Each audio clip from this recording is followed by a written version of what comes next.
ভালো ছেলে চেনার ৩টি উপায়।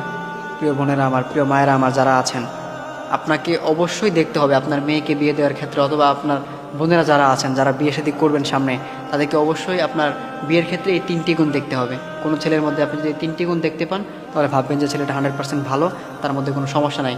আমাদের মায়েরা যারা আছেন, বোনেরা যারা আছেন, তারা এই ভুলটা ম্যাক্সিমাম করে থাকেন। আমাদের সমাজে এটা এখন অ্যাভেলেবেল, এই ভুলটা এখন ম্যাক্সিমাম মায়েরা বোনেরা এটা করে থাকেন। দেখা যায় দেখে শুনে বিয়ে সেজে দেন না, এরপর দেখা যায় মেয়ের ডিভোর্স হয়ে যায়, সংসার বেশি দিন টিকে না। কারণ আপনি তো ছেলেকে দেখেন না, ছেলে কি নামাজ পড়ে কিনা, ছেলে কি দিনদার কিনা, আপনি এগুলো দেখেন নাই। আপনি জাস্ট দেখছেন ছেলে অনেক সুন্দর, ছেলে অনেক হ্যান্ডসাম, ছেলে দেখতে অনেক ভালো, তার গায়ের রং অনেক ফর্সা, খুব স্মার্ট, আপনি এগুলো দেখে বিয়ে সেজে দিয়ে ফেলছেন। বাট ছেলেটা দিনদার কিনা, সে নামাজি কিনা, এগুলো আপনারা দেখেন নাই, আপনারা এটাকে প্রায়োরিটি দেন নাই। এই জন্য দেখা যায় পরবর্তীতে 1 মাস 2 মাস 3 মাস 1 বছর পরে দেখা যায় মেয়ের ডিভোর্স হয়ে যায়, তখন মেয়েটার জীবন নষ্ট হয়ে যায়। এই জন্য অবশ্যই বোনেরা যারা আছেন, মায়েরা যারা আছেন, বিয়ের ক্ষেত্রে অবশ্যই আপনাকে এই 3টি গুণ দেখতে হবে। আপনি যদি কোনো ছেলের মধ্যে এই 3টি গুণ দেখতে পান, তাহলে ভেবে নেবেন যে ছেলেটা 100% ভালো, এই ছেলের সাথে আপনার মেয়েকে বিয়ে দেওয়া যায়, বা বোনেরা যারা আছেন এই ছেলেকে আপনি বিবাহ করতে পারবেন। এই জন্য অবশ্যই আপনাকে এই 3টি গুণ দেখতে হবে।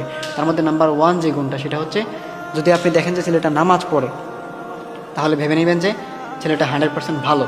কারণ যে ছেলেটা নামাজ পড়ে সে কখনো খারাপ কাজ করতে পারে না, যে ছেলেটা নামাজ পড়ে সে কখনো গুনার কাজে লিপ্ত হতে পারে না, যে ছেলেটা নামাজ পড়ে সে কখনো অন্যকে ঠকাতে পারে না। কারণ আল্লাহ তাআলা কোরআনে বলে দিয়েছেন, ইন্নাস সালাতা তানহা আনিল ফাহশাই ওয়াল মুনকার, নিশ্চয় নামাজ মানুষকে অশ্লীল কাজ থেকে বিরত রাখে।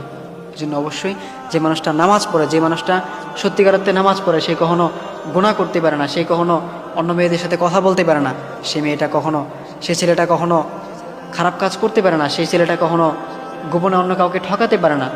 এই জন্য অবশ্যই আপনাকে দেখতে হবে ফার্স্ট অফ অল যে ছেলেটা নামাজ পড়ে কিনা, ছেলেটা দিনদার কিনা, এটা আপনাকে দেখতে হবে। আপনি যদি এটা দেখতে পারেন, তাহলে অবশ্যই আপনার মেয়ে সুখে থাকবে, আপনার মেয়ে ভালো থাকবে। এটা হচ্ছে নাম্বার 1 ফার্স্ট। এরপর নাম্বার 2 যেটা, সেটা হচ্ছে আপনাকে দেখতে হবে ছেলের কোনো মেয়ে ফ্রেন্ড আছে কিনা। অর্থাৎ ছেলেটা ভার্সিটিতে পড়ে বা কলেজে পড়ে বা স্কুলে পড়ে, যেখানেই পড়ুক, দেখবেন যে ছেলেটার মেয়ে ফ্রেন্ড আছে কিনা। কারণ যে ছেলে বিয়ের আগে অন্য মেয়েদের সাথে কথা বলে, অন্য মেয়েদের সাথে মেলামেশা করে, সে কখনো বিয়ের পরে এক নারীতে আসক্ত থাকতে পারবে না। দেখা যায় হয়তোবা এখন সে হয়তোবা দেখছে যে মেয়েটা অনেক ভালো, দেখে শুনে বিয়ে শাদী করে ফেলছে, যে মেয়েটা অনেক সুন্দর, কিন্তু বিয়ের পরে সে কখনো এক নারীতে আসক্ত থাকতে পারবে না। যে ছেলেটা বিয়ের আগে অনেক মেয়েদের সাথে মেলামেশা করে, তার অনেক মেয়েদের সাথে ওঠা বসা হয়, সে কখনো এক নারীতে আসক্ত থাকতে পারবে না। এই জন্য আপনাকে অবশ্যই দেখতে হবে যে এই ছেলেটার কোনো মেয়ে ফ্রেন্ড আছে কিনা। আর যে ছেলে বিয়ের আগে মেয়ে ফ্রেন্ড থাকে, সে কখনো কোশ্চিনকালও সে কখনো ভালো ছেলে হতে পারে না। এটা অসম্ভব। How is possible? এটা কখনোই পসিবল না যে ছেলের বিয়ের আগে মেয়ে ফ্রেন্ড থাকে, সে কখনো ভালো থাকতে পারে না। কারণ যেখানে ছেলে মেয়ে একসাথে থাকে, সেখানে